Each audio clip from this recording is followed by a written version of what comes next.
Ok. Hola, muchas gracias por acceder a participar de la entrevista. Para empezar, ¿me podría decir, por favor, su nombre completo, edad, sexo y nivel educativo? Buenas, mi nombre es Antonio de la Cruz Quispe, tengo 51 años. La otra pregunta era, disculpa, La otra pregunta es su sexo masculino, sexo y claro, nivel educativo. técnico. Ok. Bien, empecemos con las preguntas. ¿Cuáles considera que fueron los principales problemas económicos, políticos y o sociales que se vivieron en el gobierno de Alberto Fujimori en Perú? Bueno, en los comienzos de los 90 heredamos todos los problemas juntos, de los que menciona, de Alan García, ¿no? De la Prismo, ¿no? Teníamos un presidente del 85 al 90 joven y que hizo un desastre de todas las bases políticas, ¿no? Que tenía el gobierno, ¿no? Éramos un desastre económicamente, políticamente, ¿no? Y Fujimori también se encuentra con un país dividido porque había una gran mayoría también que estaba por Fredemo, ¿no? Pero dentro de todo ganó el voto popular y fue Fujimori, ¿no? ¿Lo considera dentro de esa, podría decir, eh, ese legado que deja Alan García? ¿Considera que el mismo gobierno generó unas nuevas políticas o problemas sociales económicos?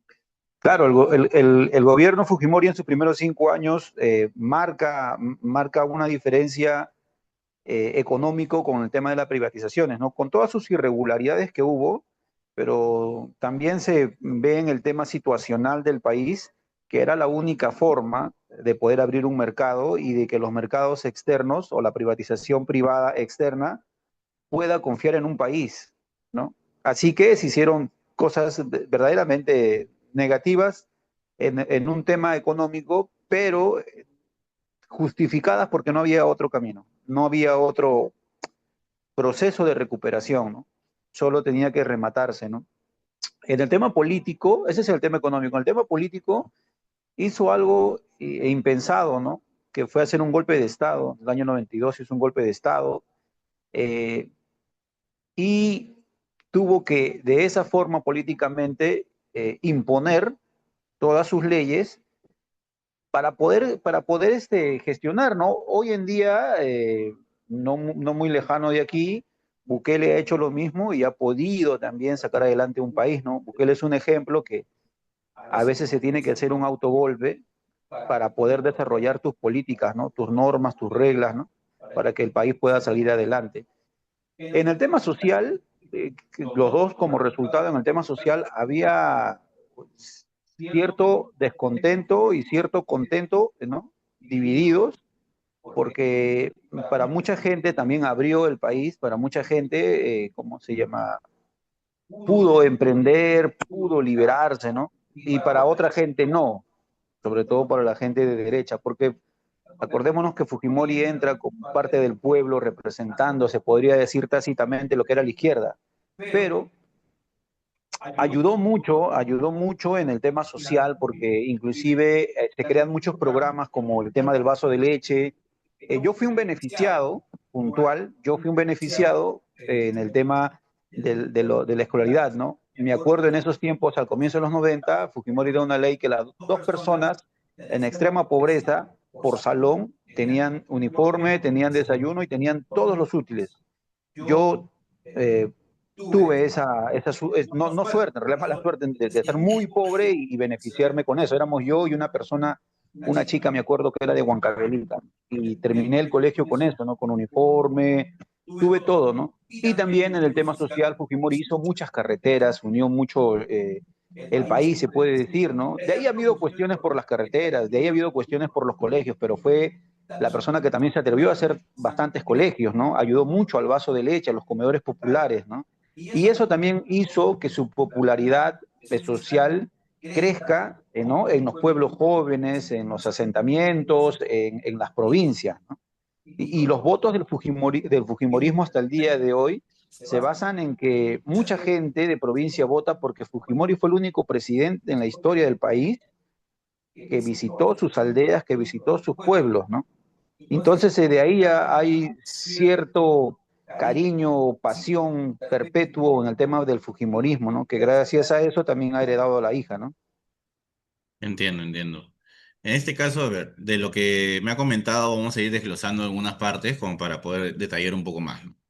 En el tema económico mencionó el tema de la venta de de las empresas y todo lo demás, ¿no? ¿Usted considera que hubieron otras medidas o qué medidas implementaron para combatir la inflación durante su gobierno? ¿Y considera si fueron o no fueron efectivas en este caso?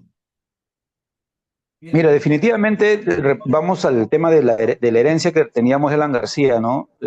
Todo se tenía que hacer obligatoriamente todo, ¿no? Se evalúa la moneda, ¿no? Pasamos del INTI al nuevo sol, ¿no? Y eso me acuerdo en los comienzos, el sol, el nuevo sol valía lo mismo que el dólar, ¿no? Así empieza el tema del cambio del sol, ¿no? Lo ponen al mismo nivel del dólar y mi abuelo, que en paz descanse, tuvo la facilidad de comprarse un terreno. Aquí yo soy de San Juan de Lurigancho, Jicamarca, de 2000 metros cuadrados, ¿no? Era necesario. O sea, pasamos colas, muchas cosas difíciles, pero era necesario en el tema económico. Era necesario las ventas de privatizar las empresas porque me acuerdo que en el barrio solamente había una persona que contaba con teléfono, tú pedías un teléfono y se demoraba más o menos entre 6 meses a un año y eso, ¿no? Entonces era bastante complicado el tema de los servicios públicos, agua, desagüe, era bastante complicado, ¿no? Así que Fujimori tuvo que vender Telefónica, Telefónica del Perú, Electrolima y diversas empresas, ¿no? Diversas empresas, ¿no? Hay una confusión en el tema de Petroperú porque en Petroperú no se vende como empresa, sino se venden los pozos petroleros, ¿no?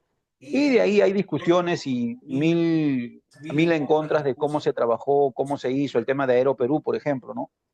Tuve un tío que trabajó en Aeroperú, fue abogado de Aeroperú y tuvieron que vender la empresa, lo sacaron, bueno, pero fueron las medidas también que nos dieron un soporte que al tiempo se le agradece, ¿no? Porque no había otro camino, ¿no? No había otro camino. Ok, está bien. Referente a qué políticas sociales considera que se implementaron durante el gobierno de Fujimori para abordar la pobreza y la desigualdad en el país, ¿no? Usted me comentó, bueno, el tema de vaso de leche, pero considera que hubieron algunas otras políticas sociales. Mira, la que yo conozco, en lo que me puedo acordar, esas fueron las políticas sociales.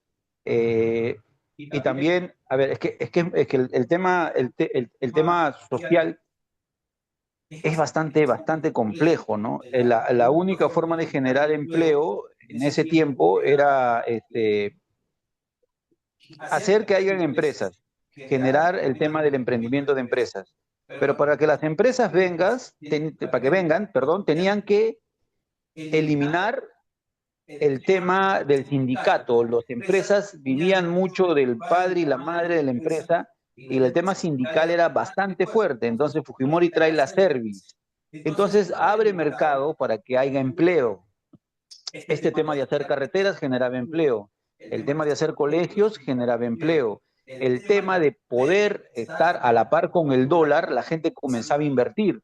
O sea, en realidad esas medidas fundamentales que le menciono abren mercado porque abren trabajo y es lo que se necesitaba empleo. Estábamos con otra moneda. Entonces, en el tema social, sí, las medidas que se tomó sí abrieron mercado y posibilidades para la gente, ¿no?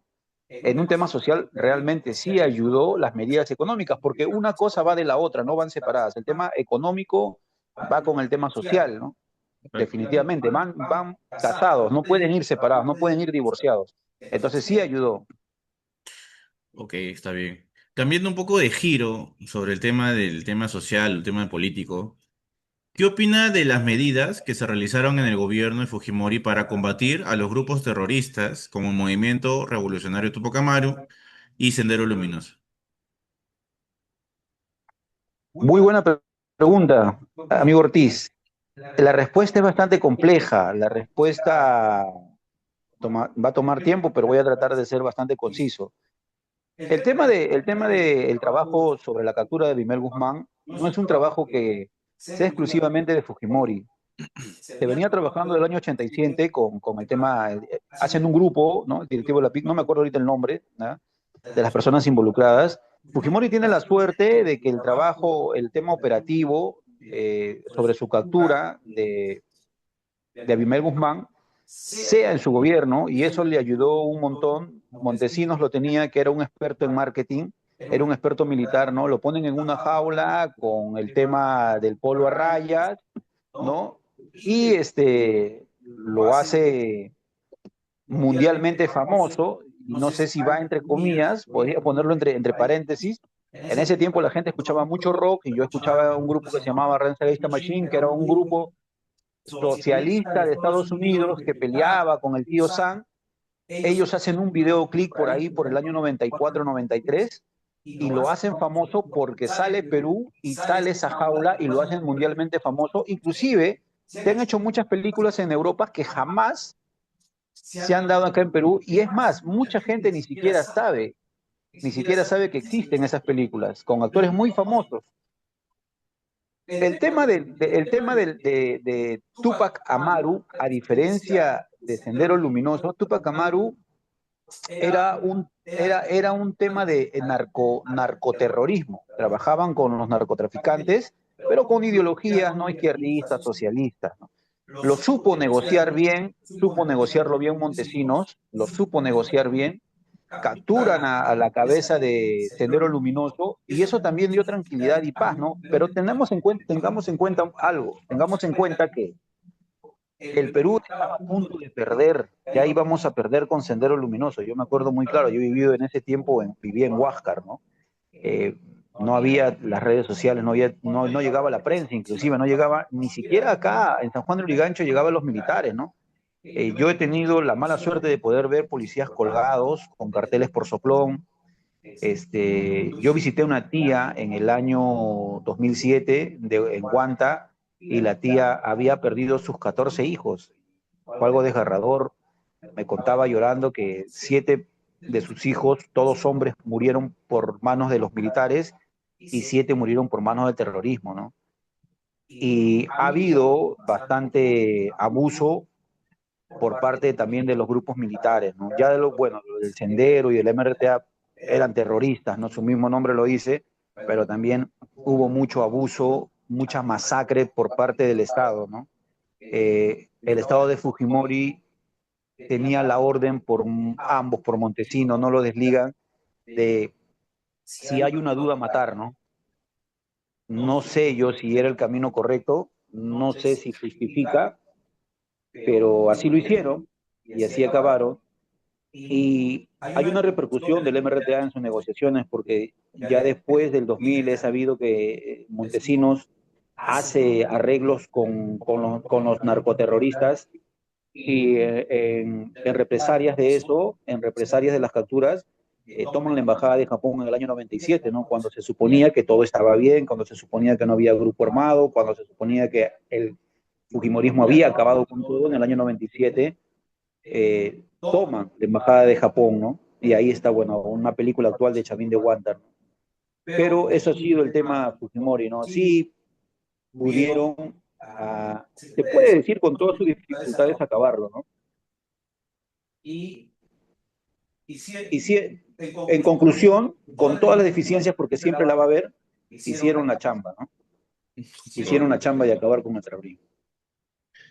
Correcto, nuevamente haciendo el cambio de giro, en ese caso ya pasando el tema de seguridad. A ver, durante el gobierno de Fujimori se realizaron campañas de control demográfico, que consistió en la esterilización de miles de mujeres, sobre todo campesinas e indígenas, ¿no? ¿Qué opinas sobre esta política? Bueno, lo que dice la ley, ¿no? Ha habido un proceso, Fujimori fue sentenciado por eso, ¿no? En opinión personal, ya si entra al grupo de derechos humanos, ya hay un problema, ¿no? Se hizo irregularmente todo. Todo fue irregular, se les engañó a las mujeres, en su mayoría personas ignorantes, ¿no? Se les hizo firmar documentos del cual seguramente que si se lo explicaban no estaban de acuerdo, ¿no? Fue un error, no un error, hermano, no que estoy diciendo, se me está pegando lo de Keiko, no fue un error, fue fue un problema bastante gravísimo, que ahorita me acuerdo y me da un poco de pena el tema de tantas mujeres, ¿no? A la fuerza, eh, muchas inclusive creo que hubo, si me acuerdo bien, hubieron fallecidas en ese, y eran practicantes, eran personas que estudiaban medicina, pero eran practicantes, ¿no? Fue bastante, una negligencia mundial, ¿no? Una negligencia que se tocan en muchas universidades como una problemática social, ¿no? Cuando algo se hace eh, sin ningún reparo, ¿no? Sin pensar en las consecuencias, sin pensar en ninguna consecuencia, ¿no? El cual Fujimori también tuvo condena por eso, ¿no? Y totalmente, yo personalmente no estoy de acuerdo, ¿no? Fue algo gravísimo. Una de las cosas que siempre va a llevar Keiko Fujimori, ¿no? Va a arrastrar esa cadena bastante pesada de sangre. Ok, profundizando un poco en el tema social, viene esta siguiente pregunta, ¿no? Si usted conoce las medidas que se tomaron durante el gobierno de Fujimori para controlar la prensa y cuáles fueron sus repercusiones en la libertad de expresión. Claro, no hubo libertad de expresión, ¿no? En el tema de Fujimori ya para el segundo gobierno todo se va al desastre, ¿no? Primero con el intento en ese entonces el que era la contraparte, el que brillaba era César Hitlerman y él se escapa de la muerte, ¿no? El señor Gorriti tuvo que salir del país, ser refugiado político, salieron muchos diarios, ¿no? Ajá, El Chino, El Tío, salieron tanta política que ellos vivían en un mundo paralelo, ¿no? Todo estaba bien, no existía, había matanzas, había un montón de cosas. Bueno, la prensa, prácticamente la prensa vendida, ¿no? Se tomaron los canales, ¿no? Los canales se tomaron, entraron me acuerdo, en el canal 2, en el canal 5. Fue un desastre totalmente, ¿no? Querer cubrir una realidad, eh, tengo muchos, por ejemplo, por contar, pero por el tiempo, ¿no? Pero yo me acuerdo que en la Marcha de los Cuatro Suyos, el cual participé, y me acuerdo que fui con mi carrizo para hacer el tema de la Marcha de los Cuatro Suyos. La gente se estaba matando en el centro de Lima, se estaba matando en el centro de Lima, y en Canal 2, en Canal 4, estaban pasando pelea de perro. Yo me acuerdo, decía, oh, vamos a ver las noticias, vamos a prender el televisor para ver, puta, a ver si hemos salido ahí peleándonos, ¿no? Todos contra todos, ¿no? Y no, ahí en Canal 2 me acuerdo que estaban saliendo pelea de perros, por otro canal estaban saliendo los chismes de Magali, ¿no? El tema de Magali Medina eh, le ayudó muchísimo a Fujimori. Más allá, por ejemplo, de Laura Bozzo, que fue vendida totalmente. Laura Bozzo salía del lunes, todos los días, de lunes a domingo, ¿no? Domingo era especial para hacer un programa dedicado a Montesinos, inclusive Montesinos le regalaba flores, ¿no? De ahí confiesa en una entrevista por el año 2006 a César Hildebrand que ella estaba enamorada de Montesinos por su perfil autoritarista y qué sé yo, ¿no? Y era así, ¿no? Laura Bozzo te cubría al mediodía en la hora de almuerzo, problema de las personas que nos hacía sentir mejor a nosotros, porque decíamos, bueno, el que está al frente está más cagado que nosotros. Por un lado te pasaban problemas de que se peleaban dos perritos, dos vecinas, y estaban los ampais grandiosos de Magali Medina, que todo este tema fue un tema bastante estratégico de Montesinos para calcular la prensa, ¿no? Y bueno, y tú comprabas la prensa de la JAI y el Truman y te salían las calatas, ¿no?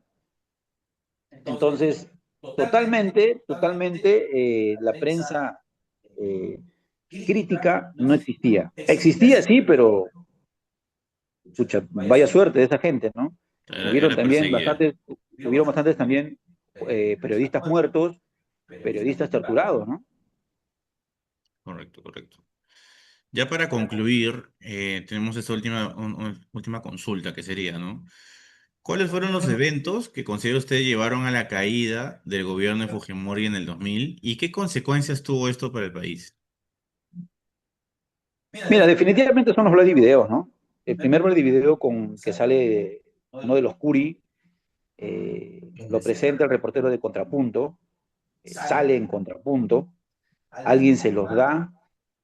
La historia después cambia, que dice que alguien se lo da a Popi Libera, pero la idea es que lo vemos en Contrapunto, ¿no? Lo vemos, sale en la prensa. Fujimori hace un espectáculo buscando a Montesinos, me acuerdo, montado en un carro, van a su hacienda ahí en Cieneguilla a buscarlo, y la prensa se levanta, ¿no?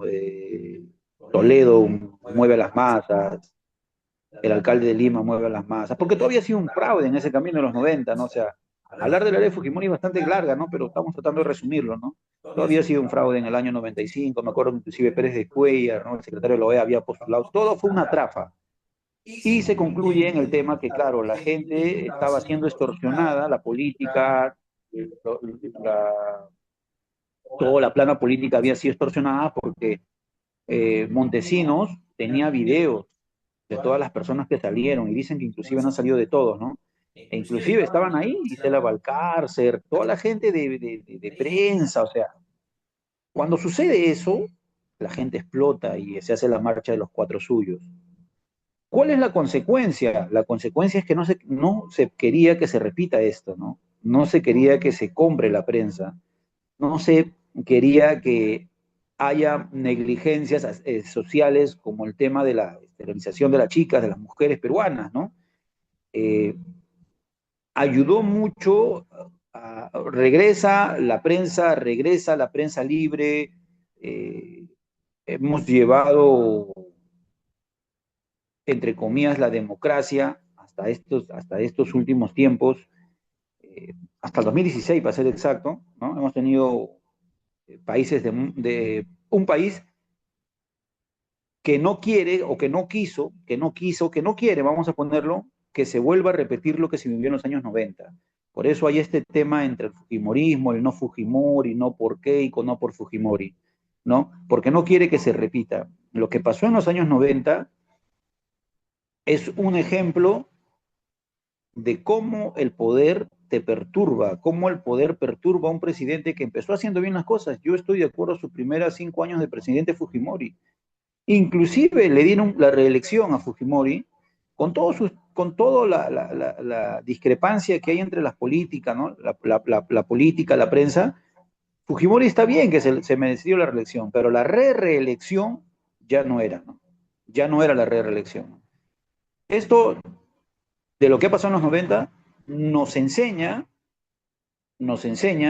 que no hay que empoderar en el tiempo a un presidente, porque esa es la consecuencia de que el poder es enfermizo. Y creo que para cualquier ser humano, el exceso de poder es enfermizo.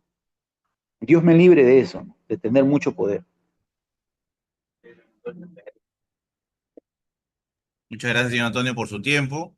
Quisiera saber si tuviera alguna última reflexión para culminar con esta entrevista. Bueno, la última reflexión es lo que estamos viviendo ahora, hermano, ¿no? O sea, yo he tenido la suerte de poder estar en los 90, poder ir a las marchas, poder ver el gobierno de Toledo, poder ver el gobierno de Alan García, poder ver el gobierno de Ollantumala, eh, poder ver el gobierno de PPK que nos dio la esperanza, ¿no? De que una persona preparada va a cambiar el país. No pasó así porque siempre va a sobresalir el tema político. Un ejemplo es nosotros lo que tenemos tantos recursos, pero políticamente somos un desastre y la consecuencia es el tema social. Ejemplo claro, Venezuela, ¿no? Cuando una política o la política se maneja de mala forma, hay consecuencias. Yo le deseo lo mejor a Keiko Fujimori, pero la forma en que se ha venido dando para que llegue al poder me hace que no tenga mucha esperanza, pero le deseo lo mejor, ¿no? Espero que esta nueva juventud tome conciencia de su voto, que la política es la que marca el ritmo de un país. Lo social, lo económico y todo depende de la política. La política está arriba, está como parte fundamental, como columna, como ápice de la vida de un país o del mundo, lastimosamente. Así que tomen bien la decisión de saber votar, pero sobre todo con mucha información. Eso sería todo, mi estimado amigo Luis. Señor Antonio, muchas gracias por su tiempo.